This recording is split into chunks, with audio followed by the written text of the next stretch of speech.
live. Okay, now we're live and on the air, except it's not really air. Hello, everyone. I'm Dan Thies. With me is Corey Burke, and this is week 2 of the ResultFlow Workshop. I'm going to have a few things to say about marketing stuff to kind of frame what Corey's going to go into, and then we're going to spend most of our time with Corey learning about how he and his team do content research and find sources of content to use as fodder to go into your content marketing machine, your content generation engine. And of course, that's ResultFlow, but we're not going to spend a ton of time in ResultFlow today. I don't even know if we're going to spend any time in ResultFlow today. We're going to spend more of our time in places like Facebook and AppSumo and, no, not AppSumo, other BuzzSumo. BuzzSumo. It's just too many damn sumos. It's just a fat guy wrestling. I mean, I don't know why that makes it powerful. It's like calling something ninja. And ninjas are bad guys. I mean, I'm just saying. Anyway, okay. Enough about medieval Japanese politics. Let's get to screen sharing. And I will start screen sharing on desktop number 2. You don't need to know that. Just need to know that this is here. So, present to everyone. Yes. Come on. Boy, I just love how fast this is. Okay. So, here we are on week 2. You already know that, correct? And so the full agenda we went over last week. We'll go over just the relevant parts. So last week we talked about we went what we call ResultFlow Foundation. So we showed you around the ResultFlow interface how the pieces and parts fit together, and showed you how to build an abstract engine. And of course, to use an abstract engine, you're going to need to know what Corey's going to show you today, which is how to find sources of content that you can feed into an abstract engine. Next week, we'll go into the mechanical Turk world, which is how you might want to get some abstracts written for, pennies on the dollar compared to what it would cost you to use real humans as opposed to virtual humans. And then we'll actually have a week where we'll basically, it's we call it midterms here, but basically it's to get any questions that we want to answer. So we will have a Q&A session, but mostly it's just to make sure that anybody that's stuck on something and can't figure out how to do it, that we can get to you and help you with that. And speaking of which, you should be receiving invitations later today to join us on Slack. So when you get an invitation from Marketers Brain Trust on Slack, that's an invitation to join a little chat room that we're going to be running inside of our Slack instant messaging application. It's free, it's cool, and it'll basically put us all in one place where we can talk about what we're doing on ResultFlow, ask questions, get answers, and it'll be the same messaging system that Leslie, Corey, well, our whole team is on, and so that'll definitely be the fastest way for you to get help with stuff that you need help on with ResultFlow. So, let's go on ahead. So today we're going to talk about what is content. I'm going to put a little bit of stuff that Corey's probably not going to go too deep into, but just a little bit of perspective on why we're looking for content. Corey's going to briefly talk about kind of the avatar concept as he goes into the audience recon process. And so Corey, what we're looking for there is really just explain. I'm going to go find content for who.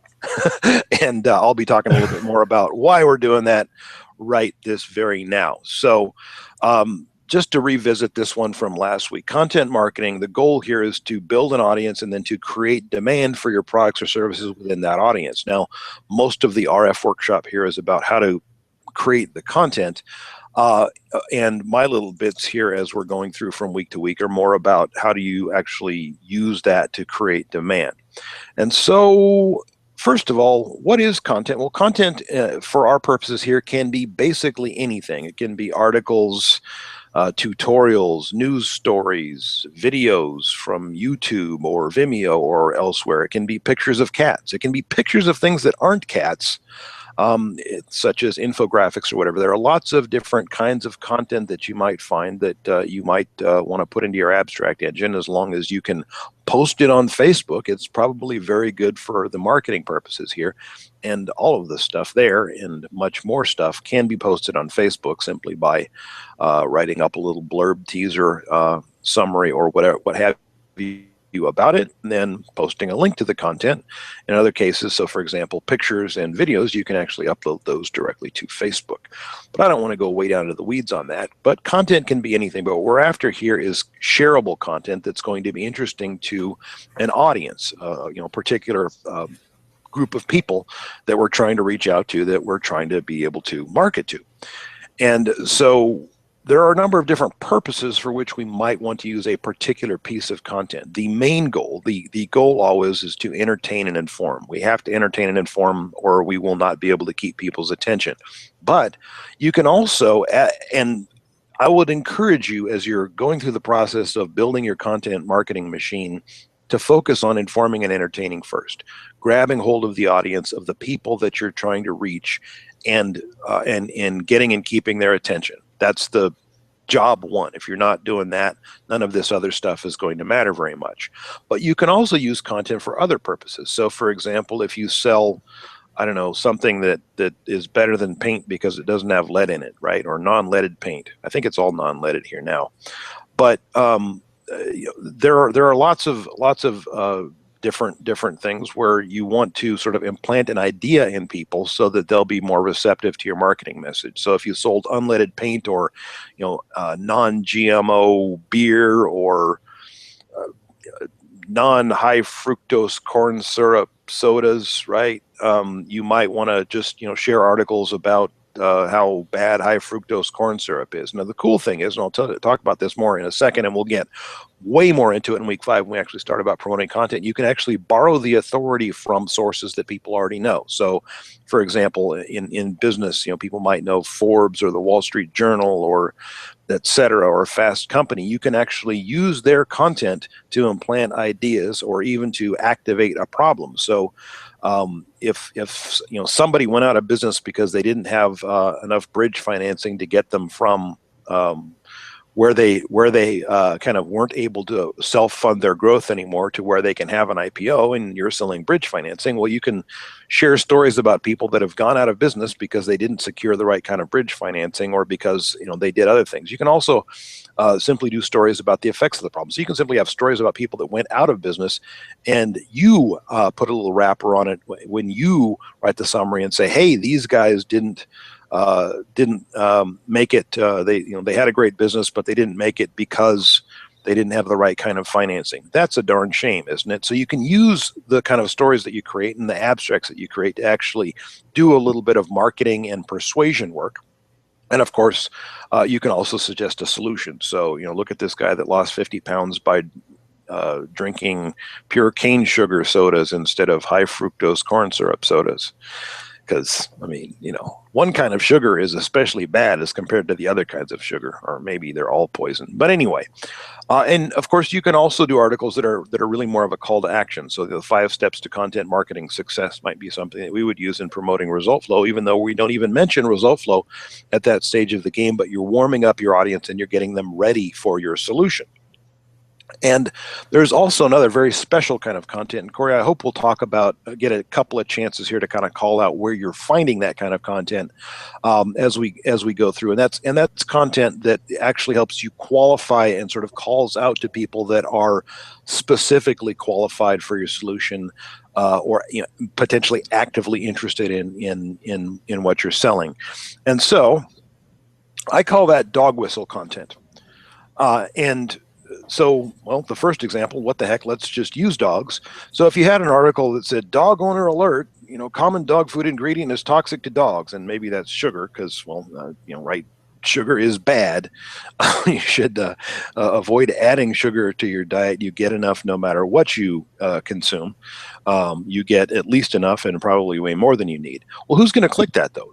Dog owners are going to click that. Why would you care? Well, because for marketing reasons. And one of the biggest marketing reasons is that you can, if you're doing that through Facebook, for example, you can throw them into a custom audience. And so you can go from an audience of people who like dogs, or maybe they're fans of a dog food brand or whatever. That doesn't necessarily mean they actually have a dog anymore. Maybe they did at one point, but if they click the thing that says, hey, is my dog food poisoning my dog, then you have a much better sense that they're probably a dog owner, and therefore you're going to have much more confidence in showing ads to them.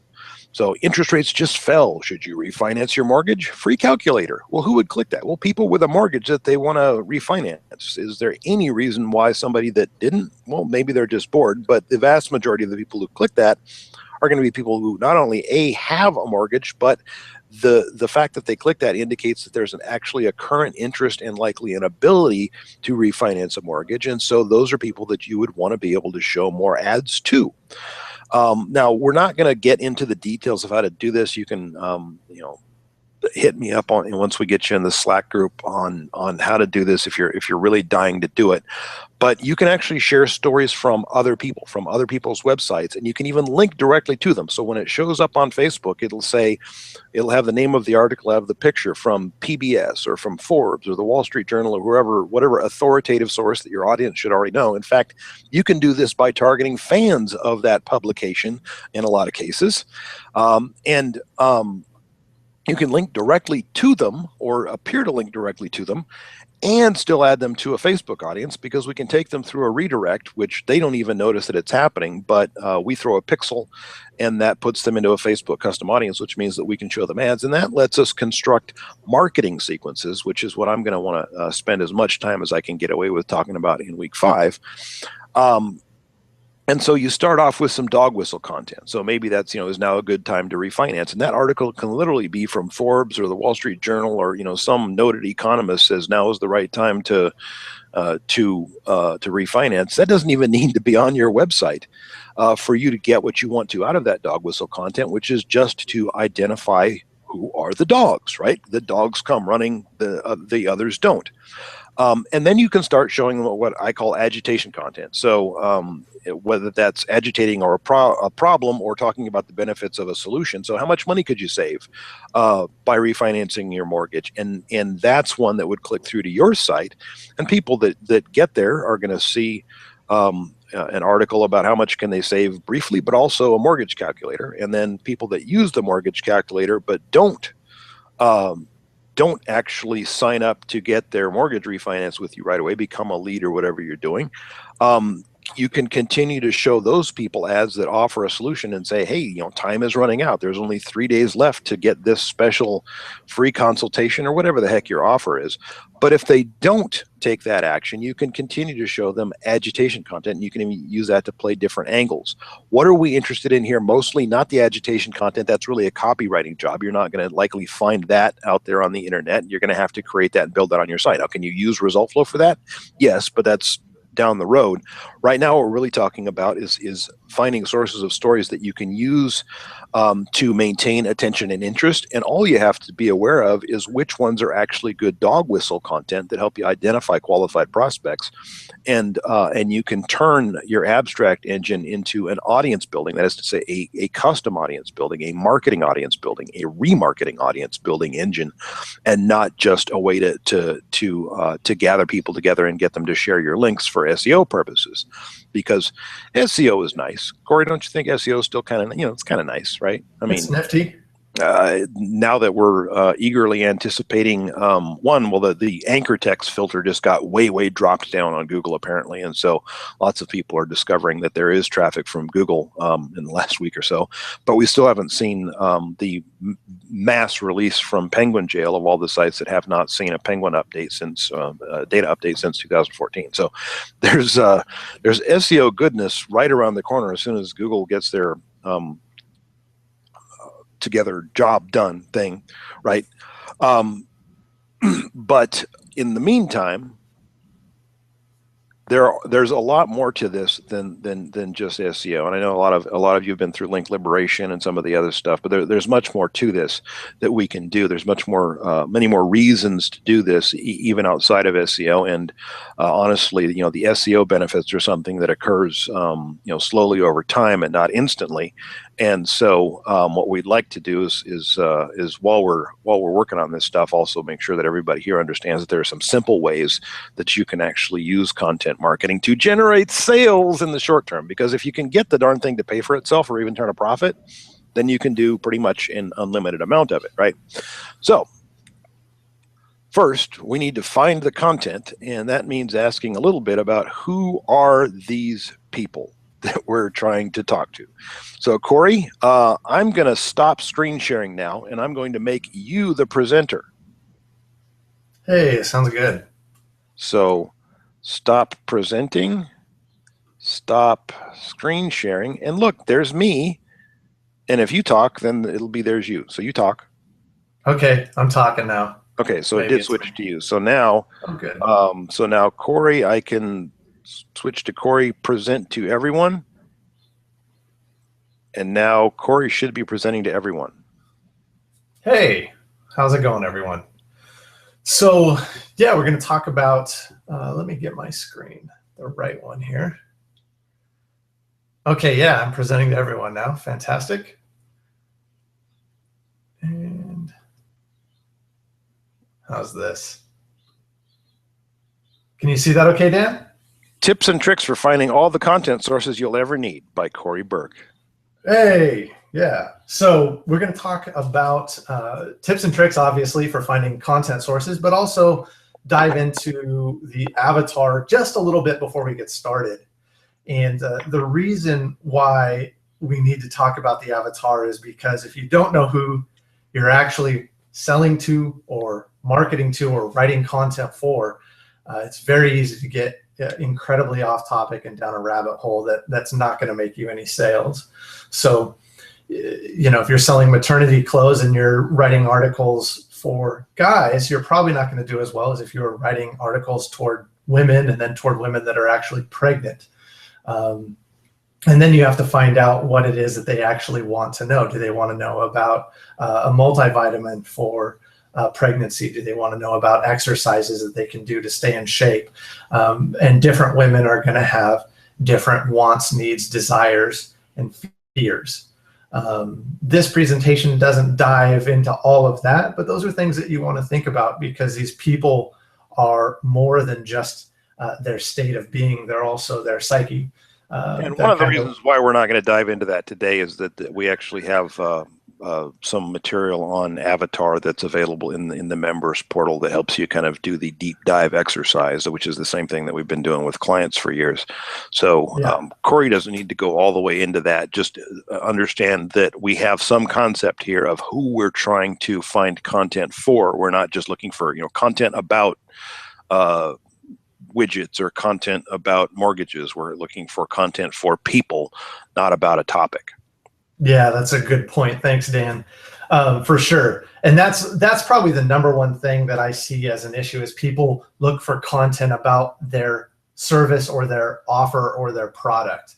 And you really want to find content about people, the avatar, about their wants and their interests and their needs. And one of the things that Dan, you said a while ago, which was your landing pages for your products or where you talk about your product, and your blog is where you talk about information that your avatar is actually interested in. And I thought that was your blog so is really important. about them and not about you, right? You're kind of tangential. You're like off to the side. You might get mentioned when it makes sense, but if you're just trying to figure out how can I, manufacture some blog post to talk about my product, start with attention, start with being informative and entertaining to the people whose attention you want. And then it's okay to mention your product. If you don't do that, then you're never going to get there. Yeah. And I thought that was such a wonderful way to put it. And I've used that with our clients ever since I remember hearing you say that. So let's dive into how to find content, because that tends to be an area. Once you have your avatar, once you know what they're interested in, not necessarily what you're selling. If you're selling elastic bands for exercise, then you want to give them exercise tips. You want to give them stretches. You want to give them diet, protein shakes, smoothie recipes, stuff that they're actually going to care about.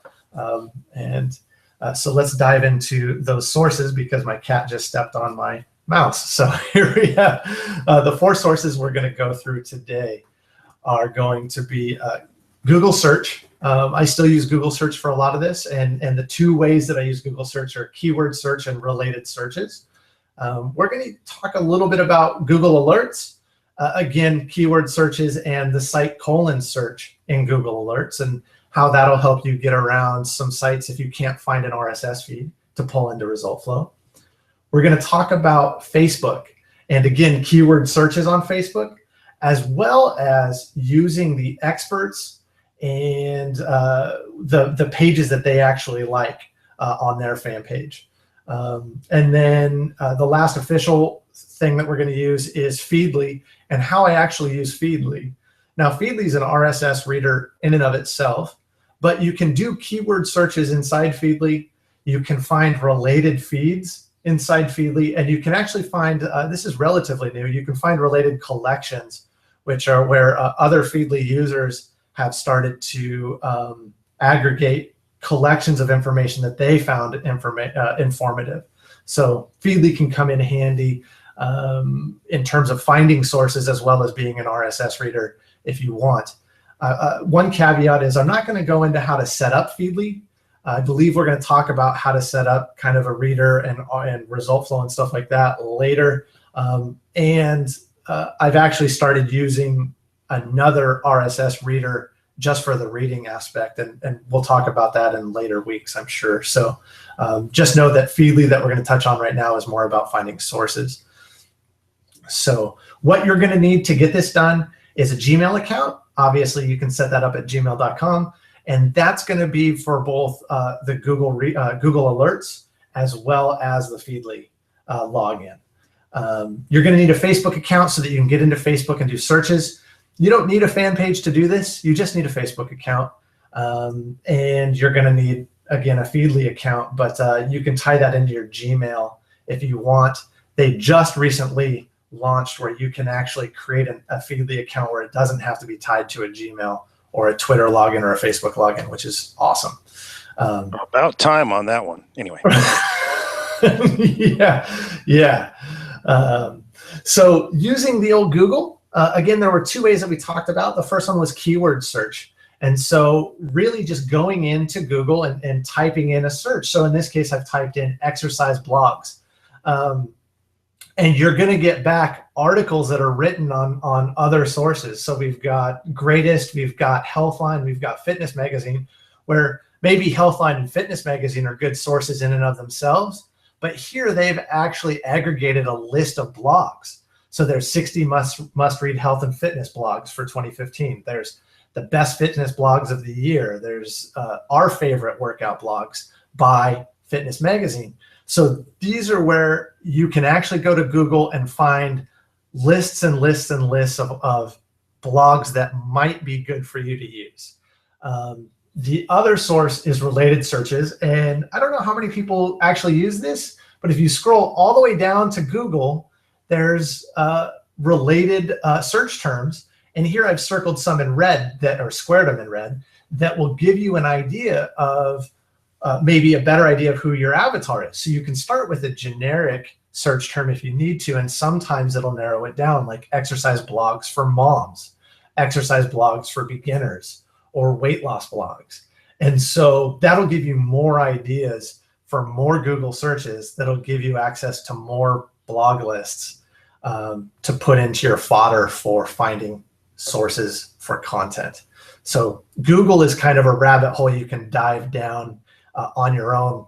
Like right here, I just put in one keyword, exercise, and I've already got exercise for beginners, for moms, weight loss, as well as lists and lists of blogs. So you can see how that expands with every new keyword. So here are some ideas for Google search ideas just for you to get started. Keyword blogs, best keyword blogs. So if it was exercise or weight loss or weight gain or fitness blogs, best fitness blogs, top 10 fitness blogs or top 10 weight loss blogs, best weight loss blogs for moms or for beginners or for men or for dads or for women or for baby boomers. All of that stuff, by knowing that, is going to help you narrow down that much more into who you're going after. And I had one more in there and forgot to fill it out. So keyword search, just ignore that. But this should give you an idea of some search terms that you can get started on Google. And remember, you're looking not only for lists of blogs, you're looking for individual blogs that show up in the search terms, as well as scrolling to the bottom and seeing what other related terms Google's going to give you to keep expanding for new keywords. Using Google Alerts is a very good way that you can get around, again, if you're not having a good time finding sources with RSS feeds, you can go to google.com/alerts. And again, if you're tied into a Gmail account, it'll actually save those alerts for you, and you can go back in and edit them and pull out RSS feeds and add new ones in the future and that sort of a thing. So again, google.com/alerts.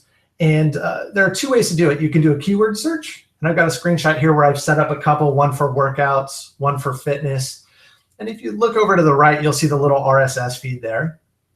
And once you have that RSS feed, you can pull that out into ResultFlow. You can pull that out into Feedly.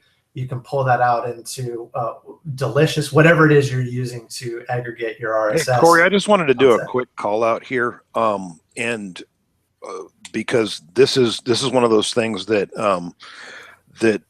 if you go, so for example, if you're doing stuff about business and occasionally there's a really good article on Wall Street Journal, maybe there's an article on Wall Street Journal about SEO about 3 times a year, right? And you definitely would want to share that, but you don't exactly want to follow the whole fire hose of every article from the Wall Street Journal. So what you can actually do with a Google Alert is use a site search. So you can do site:/wsj.com, right? Yep. And so you're already there. Okay. Anyway, carry on. Yeah, no, that's good.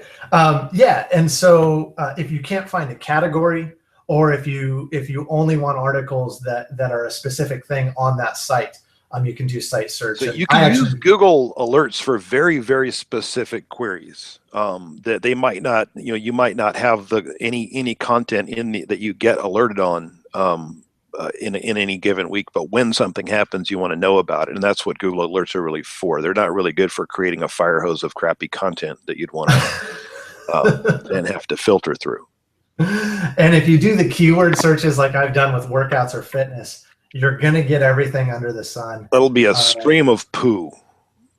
Pretty much. Yeah. The nice thing about Google Alerts is you can go best of, top news sources. You can also try to filter it for areas. So if you're in Canada or you're in Australia, and that's tends to be where I use it the most, is trying to find content in other countries when you're in the US can be kind of difficult at times. And so Google Alerts can come in handy. And the reason why we'd be doing that is because we might not want to share content from competitors in the US, but if they're over in the UK or Australia or Canada or wherever, if they're not a competitor, then I don't really care about sharing their content so much, right? That's a good point. And that's something that is hard for a lot of clients to understand. If your audience isn't going to see them or isn't going to buy from them because of, let's just say, shipping charges to begin with, not to mention time for shipment, they're not really necessarily a competitor, but they might have really good content. So you can capitalize on that. The site : search, remember when you do it to do all lowercase for site. If you do an uppercase S, that doesn't work.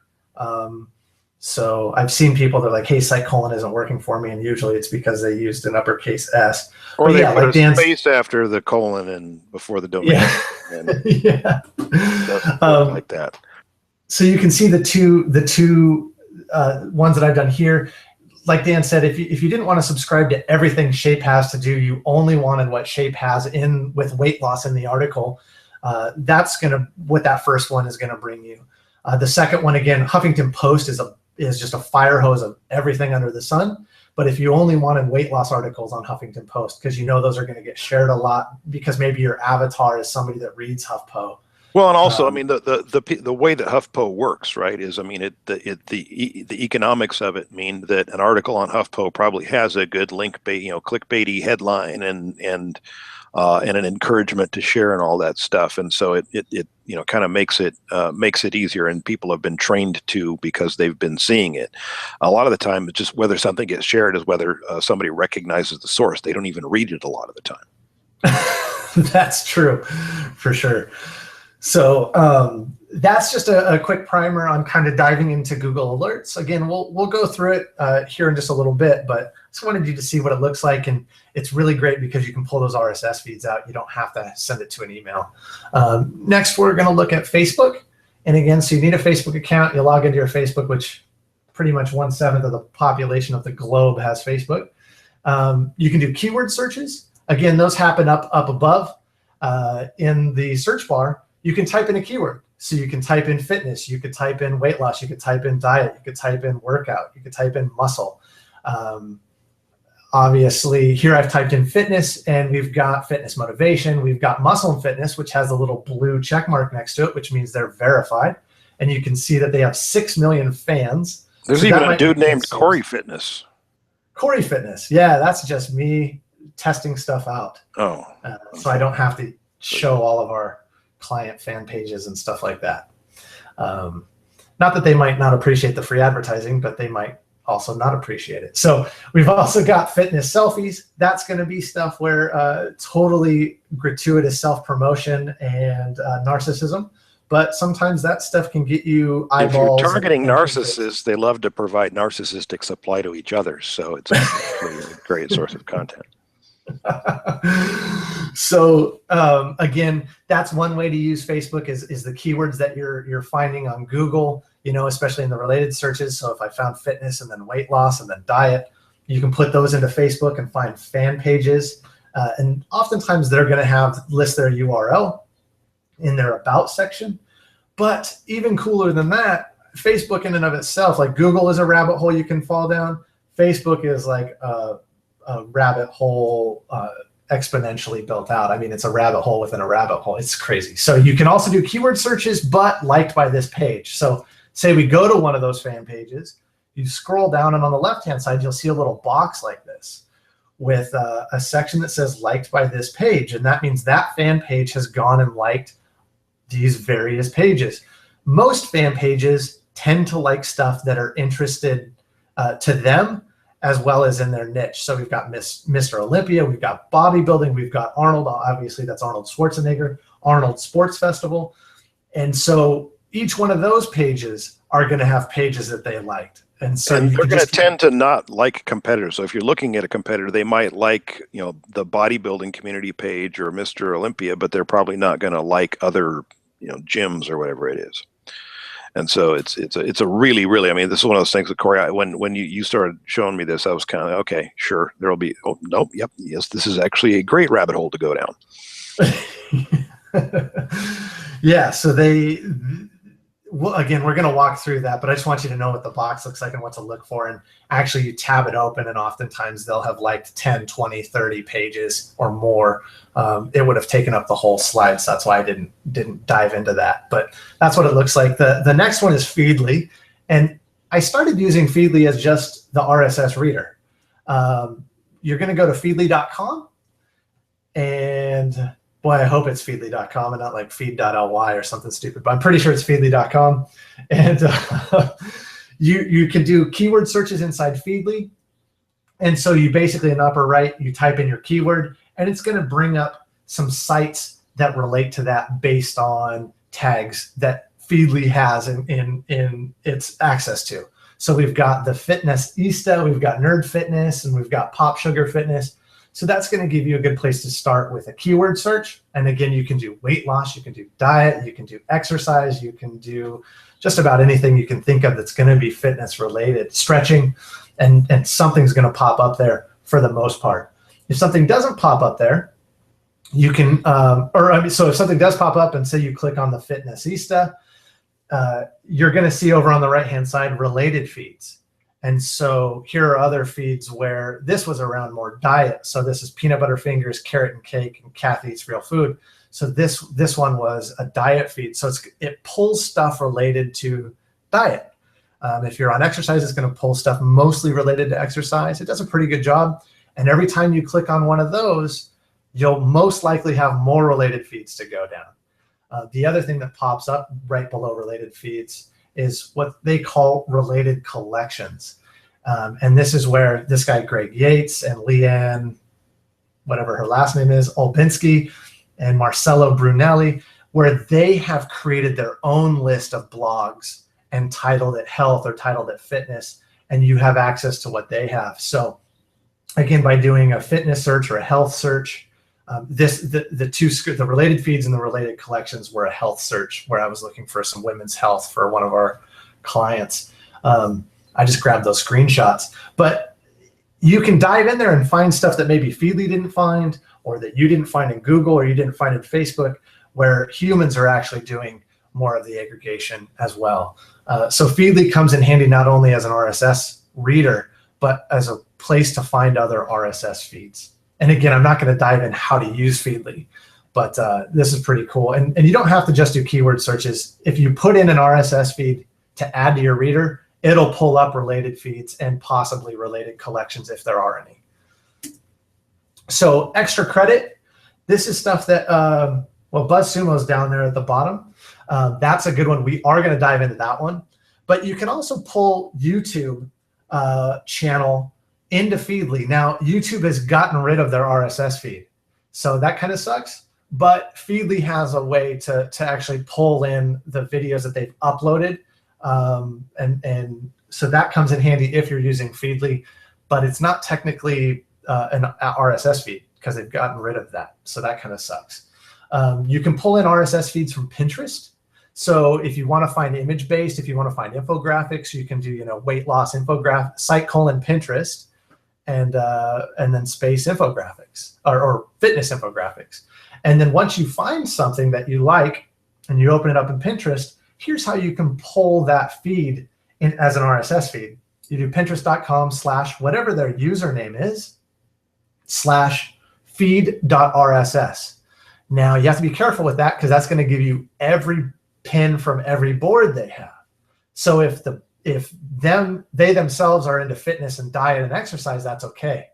But if you want to just grab one board, then you go pinterest.com/username/board name, and there's a hyphen in there. So if it's a 2-word board like weight loss, and that's 2 words, it's going to be weight-loss.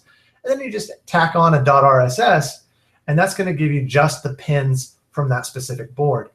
And that's pretty cool to pull into something like Feedly or whatever RSS reader you're using, or into ResultFlow, right? I mean, yep. This is the exact same feed format that once you've actually looked at a feed and made sure that it's actually something you want to pull into ResultFlow because it's got a reasonably good percentage of usable content, then you could pull that into ResultFlow, into your feed folder, and you're off to the races with an abstract engine.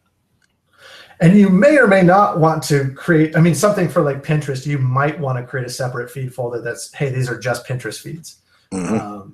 Just up to you. That might actually be a different workflow. You might be doing things to modify the images, and we'll get into all that stuff as we keep going here. But anyway, I just wanted to call out that this is the RSS feed. This is the feed format. This is the exact same thing that you'd use in ResultFlow.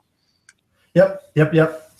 So and here's a cool tool I found while searching around the webs looking for stuff. It's called Instant RSS Search, and that's ctrlq.org/RSS. And you can do all kinds of searches in that, and it goes out and pulls whatever RSS feeds it finds. Now, it's not going to pull a Pinterest feed or a YouTube feed, but it'll pull blog feeds, and you can do the site query on there, and they show you that you can do that. And that tool in and of itself can be pretty beneficial as well. And then obviously BuzzSumo for finding content, not feeds for BuzzSumo. But so those are the extra credit. We're not going to go through the top 3 things really in the walkthrough, but we will go through BuzzSumo in the walkthrough. So here's everything we're going to go through. Again, Google search, Google Alerts, Facebook, Feedly, and BuzzSumo. So that's the end of my slides, and we can dive into actually showing you how this works live if you would like. What do you think, Dan? I bet that there's going to be some interest in that.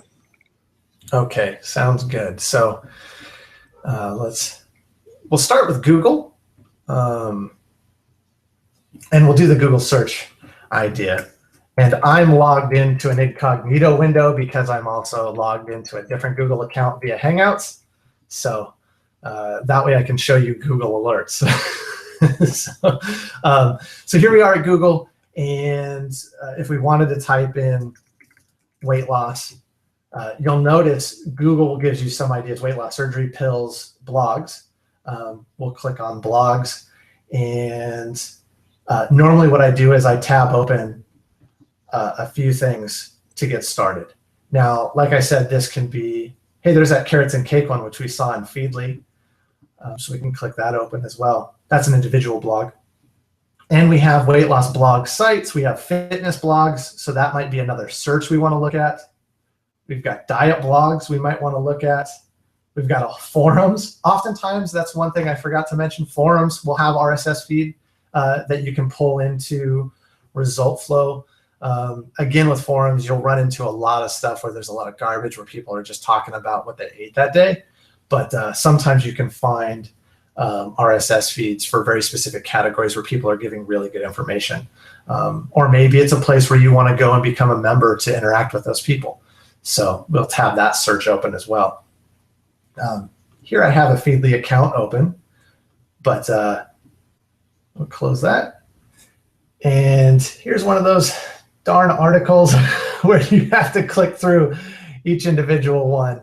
But here you can see they have a list of 21 different blogs that we can open up. And I suggest you open them up in new tabs and read through a couple of the articles to see if they fit your avatar. But they give you a good summary of if they're good or not based on that. So that's one article you'd want to use. Again, here's 100 different blogs and bloggers. So they've got their blog here, and you can go find their RSS feeds and pull as many of these as you need and filter them kind of as you go. That's way too much, but here's that one. It sucks to be fat again. So that, if you see it in more than one place, it's probably a good idea that you want to pull it and at least take a look at its content. Here was carrots and cake, which we saw in Feedly, and you can go ahead and pull their RSS feed, copy that link address, and if we drop that into Feedly, you'll see here it pops up, and we have the related feeds over here. So those are 3 more potential blogs that we can look at as well. Again, this isn't really how to use Feedly, but since we're there, you can see it shows their articles. If it has hard to see it, but there's a little tiny flame there, that means that in the last day it's gotten what Feedly considers buzzworthy pull. So it's a hot article according to Feedly. So that might be something you want to tag and read later. But with one search and dropping one URL into Feedly, we've got carrots and cake as well as 3 other potential blogs that we can subscribe to for content. And then you'll see here with the fitness blog search in Google, which we tabbed open from the bottom, those related searches, again, now 60 must-read health and fitness, the best fitness blogs, the top 20 fitness blogs, 14 amazing health and fitness blogs, top 50. So you're certainly not going to run out of content around fitness. And again, you'd also want to scroll down to the bottom and see if maybe there are some keywords that we didn't think about. So there's women's fitness and men's fitness. So if you're one avatar over the other, you might want to tab those open. We've also got exercise blogs, which we did not search for. We tabbed open fitness and diet and weight loss. So add exercise to your keyword list. And you might also want to add health and fitness as a term to your keyword list. And we'll look at diet as well. Again, huge lists of blogs. We don't need to go through all that. Here's diet recipe blogs. Here's Weight Watcher blogs. Here's diet food, nutrition. So those are more keywords that you can add to your list to do searches for in Google, in Facebook, in Feedly, and Google Alerts. And again, weight loss, we'll just scroll to the bottom and see if there was anything we missed. No, this all looks more like just weight loss specific stuff. So as you can see with Google, we pretty much just found over 100 sources that we could potentially use. And you don't want to pull all of that into ResultFlow. You want to actually take some time to look at it and decipher whether or not, did they post recently? Do they post on a regular basis? And when they are posting, is it actually good, usable content that people find interesting? So that's how to use Google itself. Any feedback on that, Dan? That's all fantastic. Okay, so let's see what we have in the way of questions. So Catherine mentions that the Feedly search stuff only works on the paid version of Feedly, not the free version, and the paid version costs ridiculously small amount. But what you're seeing me do here is the free version of Feedly. Oh, okay. Yeah. So I mean, I don't know which the search when you're inside Feedly and you want to search for a keyword inside all of your feeds, that you need the premium version. But if you want to just find other feeds and other sources and other lists, okay, so searching within your feeds is what's in the paid version. Okay. Yeah. Because I'm in a free version right here. Okay, so Simon asks, what's the best practice to set up a new Gmail account for this? Well, I don't even know what that question means exactly. You just need a Google account to connect to it. And so whoever's connecting it, that's probably their Google account. There's nothing, secret about what we're doing here. So we don't need to, there's nobody to hide from. So I don't think you need to go create a bunch of secret anonymous Google accounts to do this. You do not. So, and let's see. So, and then Michael says, do we have any ideas for content ideas for a local dentist or local businesses in general? So, can I just riff for a second here? Please. So a local business, I don't know enough about who the avatar is. I don't have the slightest clue who I'm, right? Local people, I guess? No. I mean, come on, we can do better than that, right? So you want to do a little bit more of an avatar exercise in terms of finding content. Figure out who you're talking to, and then it's a little bit easier.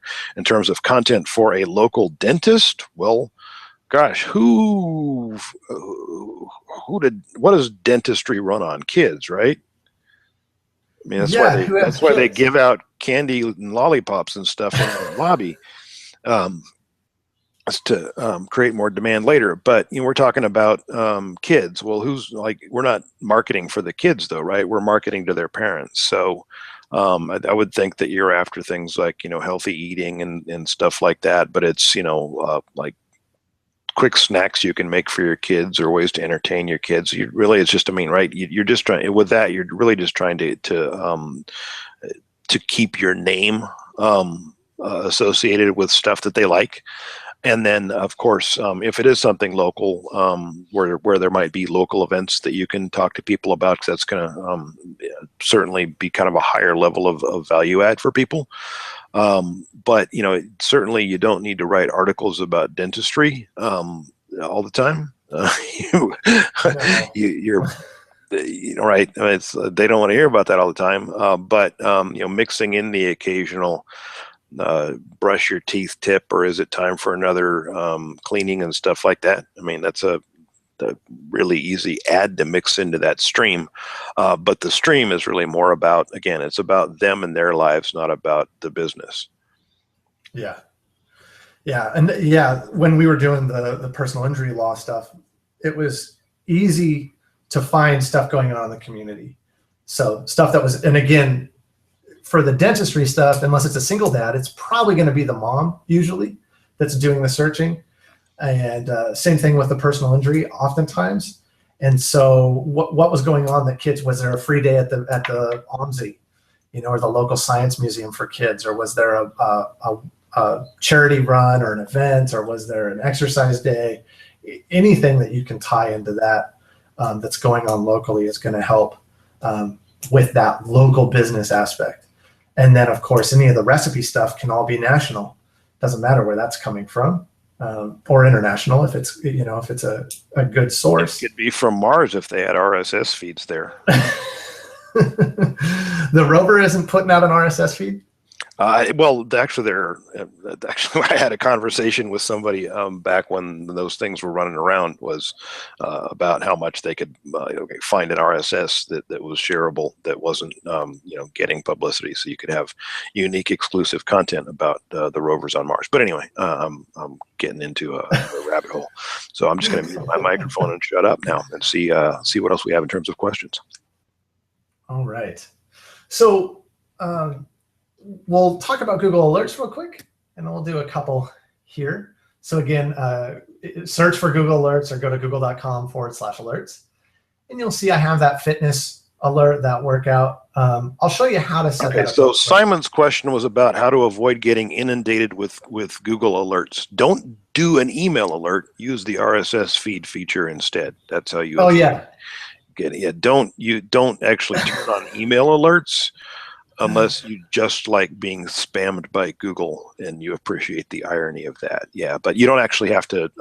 When Google Alerts very, very first started, it was just an email alert, but it's been years since they've had RSS, and they took it away for a brief time and put it back. But use the RSS, not the email alerts. The email alerts are, I don't even know who would use those or why, honestly. When we were, the only time we used email alerts was when we were doing reputation management, and the client wanted that. That's the only time. But I'll show you how to set up the RSS feed here. So you type in your keyword, whatever it is, you click on show options, and you come down here to deliver to, and rather than go into the email address, you're going to go to the RSS feed. Bam. And now that's going to give you a feed to pull into ResultFlow or into Feedly or whatever you're using to collect your RSS feeds. There are a couple other things you can do. Only the best results, which is pretty good to keep. You can, like I said, choose a specific region if you want. And then sources, you can, if you just want video, if you just want news, if you want blog posts, I usually leave it on automatic. Just because it's not a big deal. And again, like Dan said, if you do a short tail keyword like fitness, you're going to get blasted with a ton of stuff that's not popular or that's not usable is the right word. So like Planet Fitness, that doesn't work for me. But this fitness wearables go high fashion, that could be a good, interesting post maybe. But struggling to keep fitness plans, maybe that's okay. You can see here there's a bunch of stuff. Yeah. So you're going to have a bunch of stuff that's not going to work. But when you hit create alert, you'll see there's the keyword that I'm searching for. There's the RSS feed. I just right click on it and copy that address, and I can drop it over here. I'll show you what that looks like in Feedly, even though I said I wasn't going to, here's your Google alert. And then you can subscribe to that if you want to. But let's go back to alerts. And here's where you can either get around a site that doesn't have RSS feeds, or use a keyword, site : search with a keyword to only look for stuff with that term. So let's do site : shape.com. And then if we do weight loss, you'll see the most recent article is ridiculous corset ad banned for promoting unhealthy body image. And that's because they actually mention weight loss in their article. And that's the only new news article. And again, you just want to make sure that you select RSS feed, and then you can create that alert and copy that feed over into Feedly. And anytime they do an article that mentions weight loss, that's the only time it's going to pull a new article into Feedly. And you can do that with whatever keywords you want and whatever site you want. So that's another good tool to use for Google Alerts. The next one we're going to talk about is Facebook. So let's close this out. And Facebook is really more about finding sources. I don't know what this is. Well, it's the chat, obviously, but I don't know why it's showing up. This is just a Facebook account that I set up just to mess around in so I could make videos and stuff. You don't have to do that. You don't have to set up a unique Google account either. I just do so that when I make videos, I'm not exposing anything that clients wouldn't want us to show. So again, you do a search, type in fitness, and we've got, here's a bunch of sites that pop up, which is good. And if you right click on them, you can actually open them in a new link, and it'll keep this open. I think, oh, okay, you can command or control click on them as well. Used to be sometimes when you clicked on them, it would close this out. So here for fitnessblender.com, we obviously know that that's their URL. You can also go down here into the About section or click on the About tab. So if you're going to have a VA do it, you can have them look for their URL down here in the website. If you ever want to reach out to them for whatever reason, you can also have your VA pull their contact info if you wanted, but I don't use that. But you have their website here. And let's look at all of these just for the website real quick. See if they have one. This one might not. Oh, no, it does. fitnesseagles.us. Let's look at Zumba Fitness. So here you're getting their website address, and you know that they have a Facebook page that you can interact with or like, etc. But you can also go to their website and see if they have a blog that you can subscribe to their RSS feed, or you could set up a Google alert with the site zumba.com/weight loss or whatever. So that's that first piece. And then the other piece, which was the Facebook pages that your sources have liked. Don't really have a good word for that, or a shorter phrase. This one, they've only liked one. So liked by this page, they have Power Block dumbbells. So you can open that in a new tab.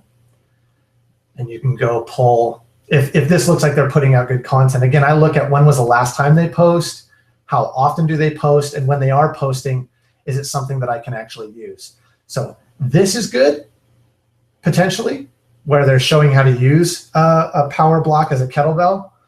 But these two posts, not so much. I mean, it's just pictures of them at a trade show. So just be wary of that. Don't just subscribe to everything because you can. Take a second to look at it. And here's their website. So we can go to their website and see what they're posting in terms of blog posts. And then also here's their liked by this page. So I'm going to tab that open and see how many they've liked. So again, here's why I didn't really do that. Now, this is a company that creates a product. They've liked companies that carry their product. So all the sports chalets, this USC Sports, and then they've liked maybe CBS Sports and stuff like that. But all of these sports chalets, my guess is they're probably selling their product. So you got to be mindful of that, not to follow it willy-nilly. So you don't just have your VA go in and like all of these, because you're going to be way off topic for a lot of that. But here are some trainers that you might want to look at as well, because they're going to talk most likely about exercise. They're probably going to have video tips. They're probably going to have diet tips. And if you're selling gym equipment, they're probably not going to be that big of a competitor, where this one is a competitor, kind of, if you're selling weights that travel easily and you can adjust the weight on them. But if you're selling elastic bands or Pilates balls or yoga mats or something like that, you're probably not going to have an issue looking at a lot of these fan pages and subscribing to their websites and stuff, because it's going to be far enough off topic where they're not a competitor, but they're going to have good info. And any of these with a blue, like Jillian Michaels, they're going to have a good following. This Ollie Foster, he's going to have a good following. So that's how you can use Facebook. That's how you can. A little blue check means it's a verified account, which means that it's an official company page where they had to actually go through the hoops to verify it, or a person where they had to go through the hoops to verify it. And so Facebook doesn't just do that for everybody. If there isn't some reason why it would need to be verified that this is really Muscle and Fitness magazine, then it does tell you quite a bit about who actually has a real audience and a name that people care about. Yeah. And by the way, I mean, like I mentioned, before Corey got started, those are great places to be able to borrow authority from. So if you want to share an article that implants an idea, or that people would only read if they're qualified or likely to be interested in your product, and it's for Muscle and Fitness, well, they're likely to have heard of and seen Muscle and Fitness. So you can share an article from Muscle and Fitness that lets you put people into a Facebook advertising audience, so that you're only advertising to people that you know a little bit more about, rather than just everybody that's likes fitness, right? So anyway, those blue check marks mean quite a bit when you're doing this recon. Yes, thanks, Dan. And I know you're going to get into how to borrow their authority, but here you can see, like, here's a video that you don't have to create, because you can share their video. Yeah, they already made a 3 myths about whatever it's 3 myths about, right? And and it's already got 18,000 views, so it's definitely popular. 225 people have liked it. So, I mean, imagine if you do if you can find the video to embed. I don't know. Yeah, embed video, bam. So you could actually embed this on your blog, write a post about it, share it on Facebook, borrowing Muscle and Fitness's authority if you wanted, by sharing it directly. I mean, there's a bunch of stuff Dan's going to get into later, but a lot of ways to do that. But the cool thing about video is you don't have any reason to need to send people through, because the video is going to have their branding and all that stuff on it. Anyway, carrying on. All right. So week 5, I don't want to take us into that. Yeah, too easy to jump down that. Well, people already have enough to deal with right now. So yeah, sorry, people. So yeah, Facebook, you've got your keyword searches, and then you've got to pull their URL, and then you've got any pages that maybe they've liked. Again, right here, liked by this page. When I first discovered this, it wasn't as fan pages hadn't done. Wow, I'm gonna scroll off that image of the dude's junk. We'll change the page there. But there are a lot of pages now where they're liking they're liking other pages that are really good for you to dive into and find content from. It used to be that you could pull RSS feeds from Facebook, but just like YouTube, Facebook discontinued the RSS feed. Now there's a recent workaround I found, and we can talk about that later, but there's a pretty cool workaround. There's two, one that you can use with Zapier and another one you can use with a specific reader. And it's not for today's call, but so you can actually, whatever gets posted on the Facebook page can get pulled over into an RSS feed that you can have inside ResultFlow. Yeah, and so Corey, since this kind of is a good place, I think, for us to bridge off and talk about the new RSS reader app that you're looking at. Okay. Because that's one that well, it has a lot of ResultFlow friendly features, shall we say, that we can get RSS feeds out of it, so you can actually use that external application to select articles and then have them fed into ResultFlow. And so if somebody's if you've got somebody that's dealing with a lot and you're trying to do a lot of volume, sometimes it can be easier to do the reading in a reader application rather than in ResultFlow, and then only have ResultFlow there to catch the things that you've decided that you want to select and work on for content workfeedly. And so shall we talk about that right now? Yeah, well, let's talk just like iKnowReader, so everybody knows it's there, because it does a lot of the same kind of stuff that Feedly does. It does. And what's nice about Feedly is, let me see, I can't remember which. I've got a couple. This was the one I was working on for us, so I'll just sign into that. With Feedly, you've got all your feeds. You can set up all this now. The YouTube stuff that we talked about, you can actually pull straight into Feedly, and that's pretty great. You can't do that with iKnowReader that I figured out yet, because it's not an actual RSS feed. If I figure out something, I'll let you guys know for the YouTube stuff. But I know I can watch Facebook pages for you. Yes. Yes. So with iKnowReader, with the free version, you can watch one Facebook page. And so here's our Facebook page, and it's pulling in all of our posts. And as we make new posts, it'll pull those in as well. So you can see this one was done 4 hours ago. These 3 were done 22 hours ago. So actually all of these are going to say 22 because that's when I set up the feed, was yesterday. But you can do one Facebook feed with iKnowReader with the free version. If you upgrade to the plus level, which is $30 a year, you get or if you don't have $30, you can just pay $2.99 a month. And throw that extra penny under your couch for later. Well, I don't know if they like Feedly bills yearly. I don't know if iKnowReader. Yeah, they have a monthly plan right there at the top. Oh wow! So, but will they actually charge you monthly? Because yes, that's the $29.99 a year, right. not $2.99. It's less than that. Wow. Okay. But that's when it says monthly. That's what that happens every month. Get your vocabulary up top there. Damn you, Dan. Feedly says the same thing. It says monthly, and then it says billed annually. So there. Yeah. This one does not say that. Granted. Yes, and they have different prices. Damn you. Okay. Dan's right, like always. But I have no problem being 20% of the time anyway. But if you do the plus upgrade, $30 a year or $2.99 a month, $2.99 a month, you can get up to 20 fan pages if you want to pull those in. So, and for those of you that are like dealing with businesses in the former Soviet Union, it also can follow vContact pages. So if you've got a lot of users that you might want to go after on VK, you can which is a social VK feeds. Thanks. I had to look that up when you were so excited about it. It's a social media platform. Oh, that's because we do actually. I mean, we have a lot of consultants that work in Eastern Europe, and vContact is pretty big. So it's like the commie Facebook, basically. Nice. Somebody's going to hit me. Yeah, I'm gonna change the subject so you don't get hit too many times. So one of the really nice things, the reason why I found out about this was Feedly is a really good source to go look and find articles because here you're not seeing it. Let's do that. Well, damn it. Not really proving my point, but normally you get the title, you get a little bit about it. Normally, if it has an image, you'll have a nice image, so you can see what it is attracts you to the article. Is very well going to be the same thing that attracts other people to the article, right? But so with Feedly, it's really cool to be able to see all that.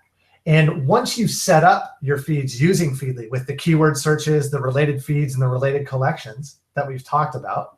So, if I do fitness and we click on the Fitnessista and I subscribe to that, here are the images, here are the titles, here's a little blurb. If I like this, but I don't want to use Feedly because Feedly doesn't have an RSS out. So I can't bring an RSS feed from Feedly into ResultFlow. Bummer, right? But if I want to use Feedly to find my stories and then tag those stories and have those automatically get sent over to ResultFlow, I can't do that either. And that's where INO Reader comes in, or Eno Reader.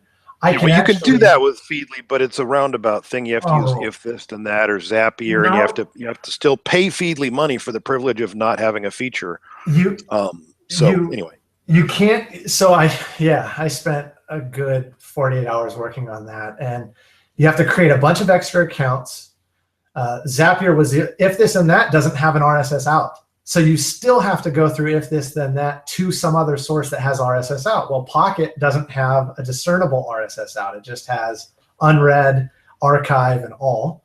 So I don't have the ability to tag stories in Feedly and have that come out in a specific feed, which is why I'm using INO Reader. But actually, there's solutions for all that, Corey, but why bother? Because we can just use INO Reader, which essentially does the same things that Feedly does for us and is a lot more ResultFlow friendly. So, I mean, the reason why we're showing you Feedly today is mostly because Feedly is what we've been using, but I think we're probably moving everything over onto INO fairly quickly here. And Feedly has, it's a little bit easier. So Feedly automatically shows you those sources. Whereas INO Reader, it's a little bit more difficult. So you can build out your whole thing in Feedly and then export the OPML file. So you can download that file. Then you can come over to INO Reader. When you first set it up, it'll have a section that says search or upload. And you can just upload that OPML file. An OPML is just, it's very similar to RSS. It's just a format for listing the feeds. In fact, OPML is actually a generic outlining format that most of your mind mapping applications or outlining applications will support import and export in OPML. So if you got somebody that sends you mind maps all the time, tell them to send you the OPML instead, so you can import into your outliner and actually look at the thing with some structure as opposed to a bunch of randomly placed balloons. Anyway, enough of my rants about mind mapping. Let's see if we got any questions that we still need to address here. Well, one last thing I want to talk about real quick just with INO Reader is the nice thing about INO Reader is you can have an RSS out based on specific tags. So if you go up to preferences, the gear and then preferences, and over here is folders and tags, I have news tags and commentary tags, and each one of those have an RSS export. So I can export commentary tags into ResultFlow, and so my blogger can use INO Reader to find all the articles they want and decide what you're going to do with that content, and have it go into the right input folder in ResultFlow to go into the right workflow. Yes, and we'll go through that later. When we go through setting up workflows. We got to get the MTurk stuff so all these fine folks can get content written cheaply. But this, so I still suggest using Feedly to find your content, get it all organized in Feedly, and then just export the OPML file. Well, Feedly is actually good for finding new sources too, because they'll suggest stuff to you. And that's what I mean. So exactly. It's a really, really useful thing, because you don't want to get, kind of all your content is in a rut because it's from, the same 3 sites all the time. INO will do that, but it's not as user friendly. Okay. So you can hit more like this and it'll bring up stuff, but you have to keep going back to this to click new ones. Whereas Feedly, you can just click, close. It's so much easier. But so you can, it'll still pull up related stuff. So these are related sources as well for this one feed, which is SEO Roundtable. So, okay, yeah, any questions? So we've got several questions. So let's start with the fun one. Sheldon asked to suggest liking all of the Facebook pages that make the cut to be included in your RSS feeds, and I think we've kind of covered that. And the advantages of using INO. I mean, you don't need a million sources. You need enough sources that you don't miss anything important, right? And obviously enough to fill in and have enough content. So Paul says, with 4 different avatars, the content will all be mixed up on the one blog. And so, okay, so I missed the first part of Paul's question. So if my business has 4 major market segments, do I create avatars for each one? Probably.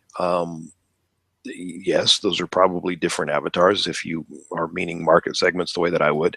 And do I paste them on the one blog? So for example, if you're doing a fitness, but you're trying to be all things to all people, so you've got a fitness for moms, and you've got a fitness for kids, and you've got a fitness for dogs, and a fitness for, I don't know, I guess men, fitness for muscle heads, and a fitness for fat guys. That can really be all in one blog, but that's a whole other kind of decision. Could it be different categories on a blog? Yeah, but for each one of those avatars, you're probably going to be targeting and trying to bring them into just their section, and you're going to have their section. And it doesn't necessarily have to be 4 different domains or 4 different sites. It could all be this is the kids corner, this is the mom's corner, this is the fat guy corner, this is the muscle guy corner, and just the same way that you'd want to probably divide your the front page of the blog into 4 sections to get people to the right area. You'd be dividing your content into those 4 different areas. Hope that helps, Paul. And so you just showed Catherine how to export, I think, the OPML export. If you didn't catch that, Catherine, we can get you the link once we got everybody up on Slack.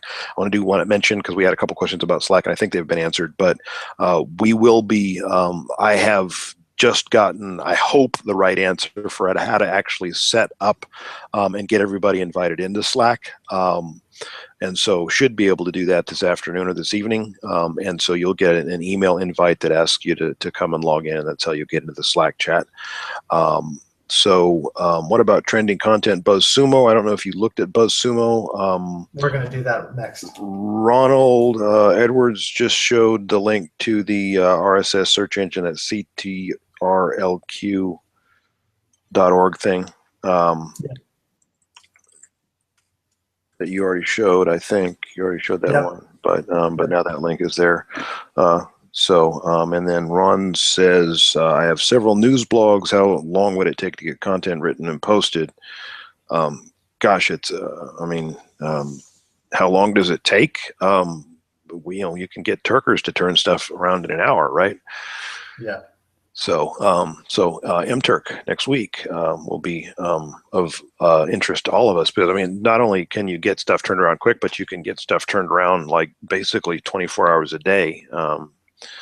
And so Krista asks, what about trending content in BuzzSumo? So did you look at BuzzSumo and show BuzzSumo, or should we do that? We're doing that next. That's the last thing. Let's do that next.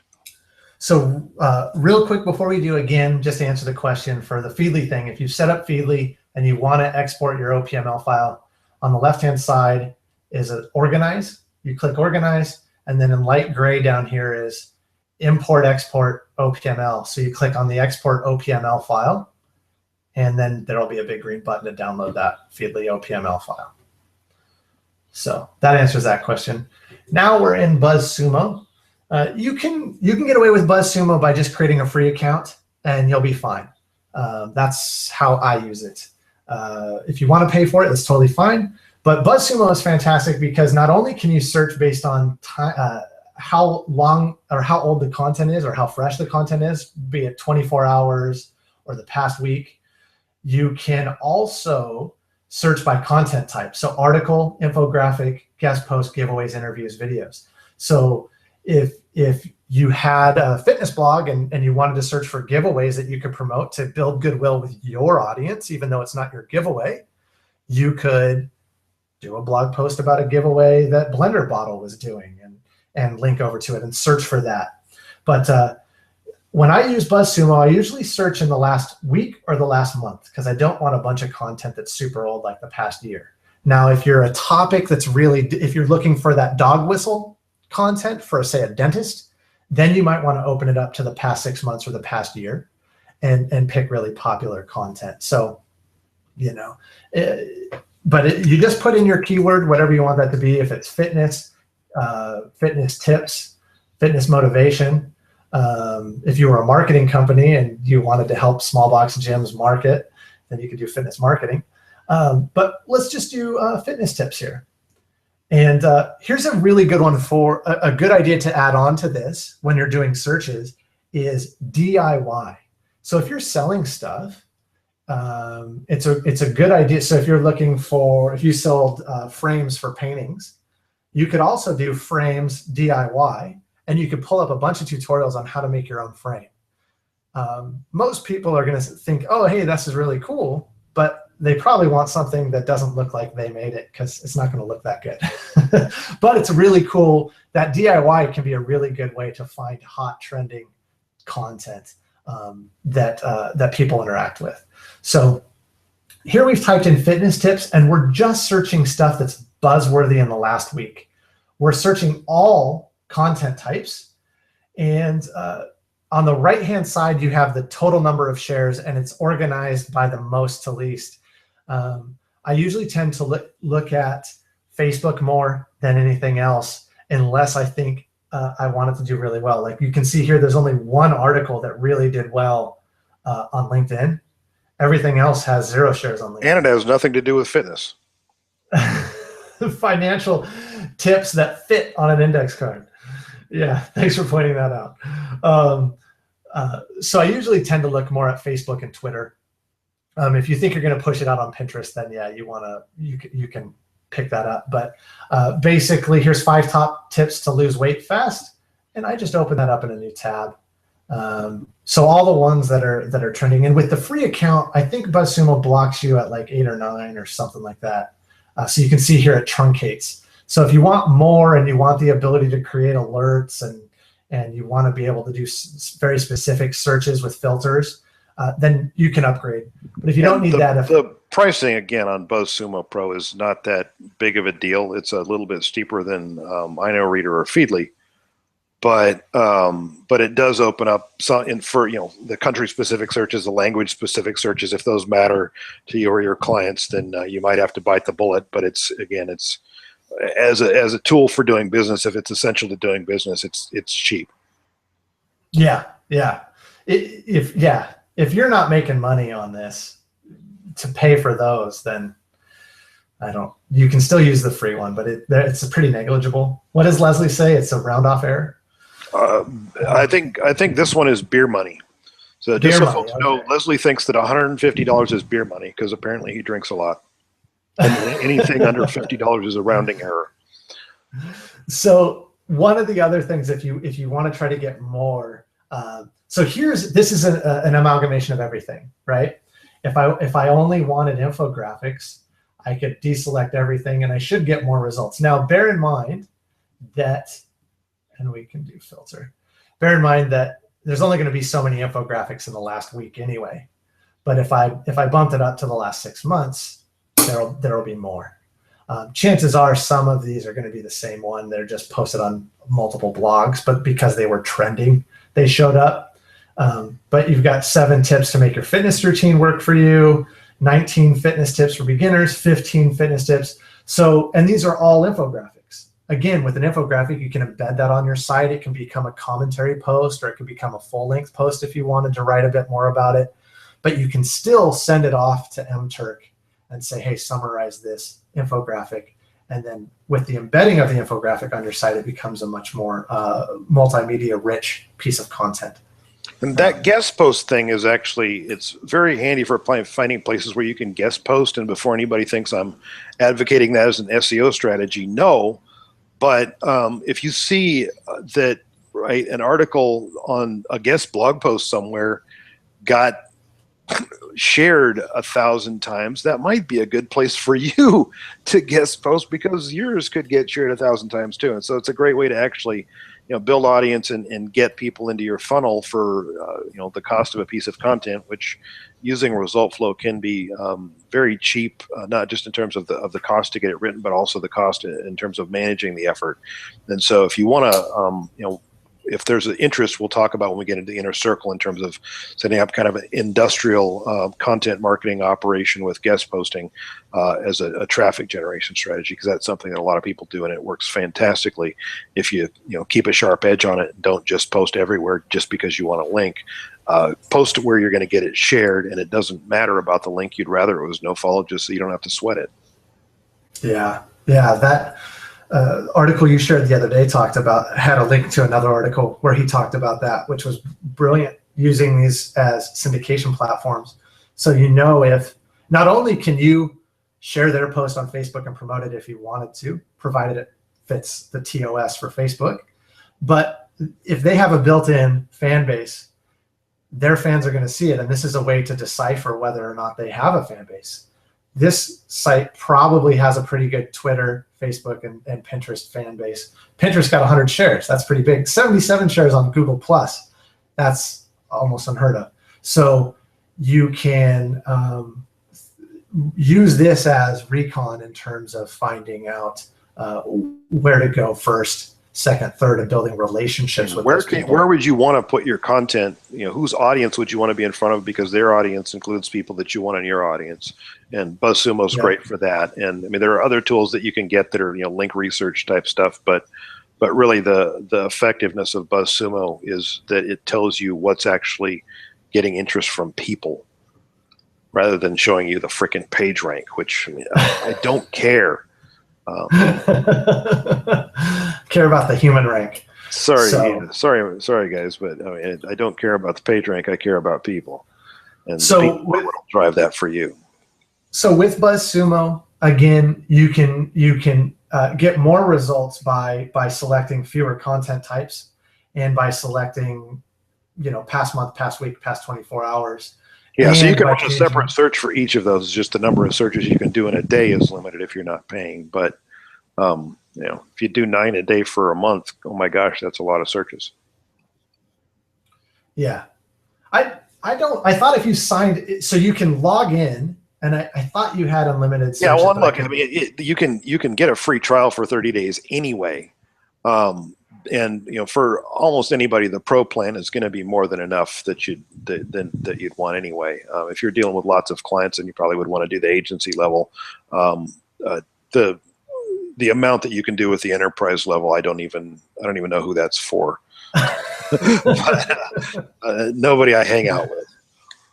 Yeah. So this is more than enough to, and again, the reason why this is extra credit is because with the free version, I don't know about the paid version with their API. There's probably some way to do a Zapier to get alerts. And they had a thing that said, hey, you can get alerts on this search as new stuff comes out. With the free version, you have to actually go and do the search. And so what I do with my bloggers is I have them write, if they've run out of content or they're just not finding stuff in Feedly that's necessarily buzzworthy enough, then, hey, jump over to BuzzSumo and see what you find in the last week and the last month that we can use. And again, I can't stress enough the tips and the DIY at the end of your keyword to really find good stuff for your blog. Any questions on BuzzSumo?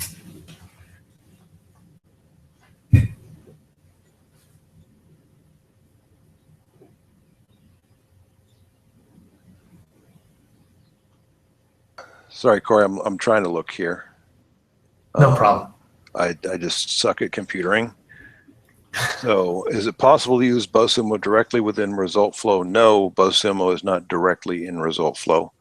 But when we get into the inner circle stuff, I'll do at least one little session on the chewing gum and wire plan for how you can hook all kinds of random things into RSS feeds. It's just that's a little bit technical and weird, and everything is kind of a one-off case. Once you understand what the breadth of the tool set that you have available to be able to essentially translate anything on the web into RSS, yes, you can. It's just not directly within ResultFlow, but you can certainly get feeds out of it and get stuff into it. But you're still going to have a person touching BuzzSumo to get you there. So Topsy used to be a source for trending content. Gosh, I haven't looked at Topsy in forever. Are they still there, Corey? Do you know? I don't know. I thought that went away. You might have. Maybe. Yeah. So it got bought by Apple and is now dead. They put a bullet in it. So now the top result for Topsy is an elephant. If you search on Google. So. Does that have something to do with Edison? Or Bob's Burgers? They electrocuted it. So yeah, that's the elephant that they electrocuted to convince you that some form of electricity was more dangerous than some other form. Like, okay, poor elephant. People are not nice sometimes. I'm just saying, some people, not all people. Yeah, our people are nice on the webinar. Yes, people here are nice. Nobody here would electrocute an elephant, but Edison, what a bastard. Any other questions? No, I don't want to go down the rabbit hole of 19th century politics because somebody will still be mad about that. But I don't think we have any other questions, and I'm out of stuff. Are you out of stuff? I am pretty much out of stuff. I mean, like you said, there's a lot of chewing gum and wire situations, but it's one-off, and so yeah, these are there are a lot of advantages to being able to use an outside tool to do content research and stuff like that. It's just, I mean, the reason why we're switching from Feedly to iKnow is so that we can get feeds directly into ResultFlow, because we're now that we have version 4, which is can support all of the workflows that we do for our content marketing clients. We're going to be moving all of our content marketing clients into ResultFlow, but we're still not going to be doing the article selection in ResultFlow in a ResultFlow folder. We're going to be using iKnow Reader to do that selection because it's just a better, faster interface. And with the volume that we're doing, the number of articles that we're producing, anything that improves that. And right, this is our staff that we're using. Right, we're not mechanical Turking the selection here. We're using our people that have that understand the customer's avatar and all that. And so, but we're going to be using Mechanical Turks in a lot of cases to write content. We're going to be using Text Broker to write content and stuff like that. So there's going to be a lot of the efficiency gains that we get from ResultFlow. But we're not shedding our staff. We're just moving our staff into spending more time on selection and stuff like that rather than on writing, because they can be replaced in that, but that just means we get to use more of their high value brain power for the money that we're paying them. Right. Okay, so at this point, I think we're good on questions. Let me make one more quick check.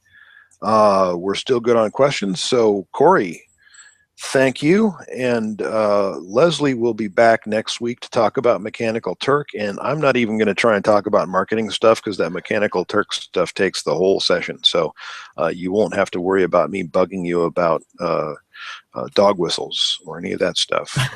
It'll just be about how to use mTurk and how to get those mTurk workflows up and running. And I mean, the capability that you have now in the new ResultFlow, I mean, you can write basically any kind of hit that you want. You can edit the template. You can change everything.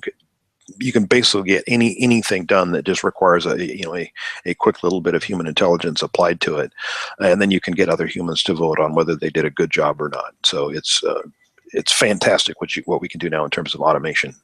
And so I'm excited to watch, and I'm excited that I don't actually have to present anything about it, because it's very technical and complicated and stuff. And Leslie likes weeds, so he likes to be down in those weeds much more than we do.